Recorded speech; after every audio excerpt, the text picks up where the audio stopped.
আসসালামু আলাইকুম। আজ হচ্ছে মঙ্গলবার। এখন বাজে হচ্ছে সকাল ৯:৪৪।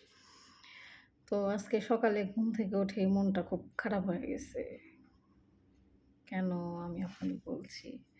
ঘুম থেকে উঠেই দেখি কয়েকদিন হলো এই গাছে করলা ধরেছে ছোট, ছোট। করলাগুলা এই যে এরকম পেকে, পেকে যাচ্ছে। মানে এত ছোট করলা পাকে না সাধারণত গাছের। করলাগুলো অনেক বড় হয় সাইজে। তো ছোট বড় অনেক করলাগুলাই এরকম পাকতেছে। তো গাছে যে কয়টা ছিল সবগুলাই সকালে আমার হাসব্যান্ডকে বললাম যে, "তাহলে পাইড়া দিয়া যাও।" পরে উনি গাছ থেকে পাইড়া দিয়ে গেছে। গাছটাও কেমন যেন একটু মরা, মরা, মরা, মরার মতো হয়ে গেছে। এইটার জন্য মনটা খুব খারাপ। গাছের যত যত্ন করা হয়, এত যত্ন করার পরেও গাছগুলা নষ্ট হয়ে যাইতেছে। আর সকালেই তো একটু তো এই চা নিয়ে বসছি। আপনার হচ্ছে যে স্লিমিং টি যেটা, এটা দেখেন তো কালারটা কি সুন্দর মাশাআল্লাহ। যাই হোক, আমার নতুন একটা ব্লগে আপনাদের সকলকে স্বাগতম। আশা করছি আপনারা সবাই খুব ভালো আছেন। আলহামদুলিল্লাহ আমি খুব ভালো আছি। এই তো এই অবস্থা সকালে। ও আরেকটা জিনিস আপনাদের সঙ্গে শেয়ার করি। আমরা তো আগে একটা বাসায় থাকতাম। এখন তো আমি আবার যখন মালয়েশিয়াতে আসি, তার আগে হচ্ছে এই বাসাটা নেওয়া হয়। এই বাসাটা হচ্ছে একটা গ্রামের মধ্যে। তো আমাদের বাসার বাড়ি এলাকাটা বোধহয় আসলেই ভালো। মানে ভালো নেই, এমনিতে মালয়েশিয়ানরা সচরাচর খুবই ভালো। উনাদের ব্যক্তিত্ব ভালো। তো যাই হোক, আমি তো ভাবতাম যে হয়তো উনার অনেকগুলা গাছ আছে।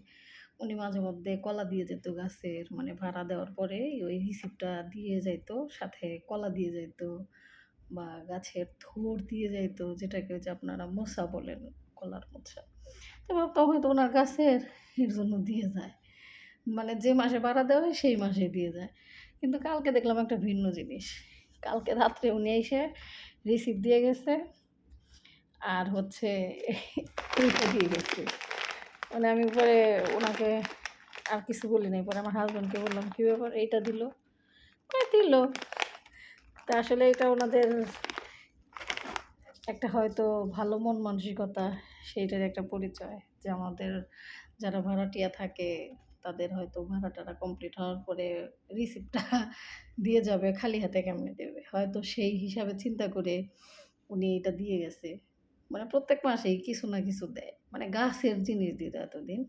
এখন দোকান থেকে কিনে দিয়েছে। তো উনার মনটা আসলে খুব ভালো।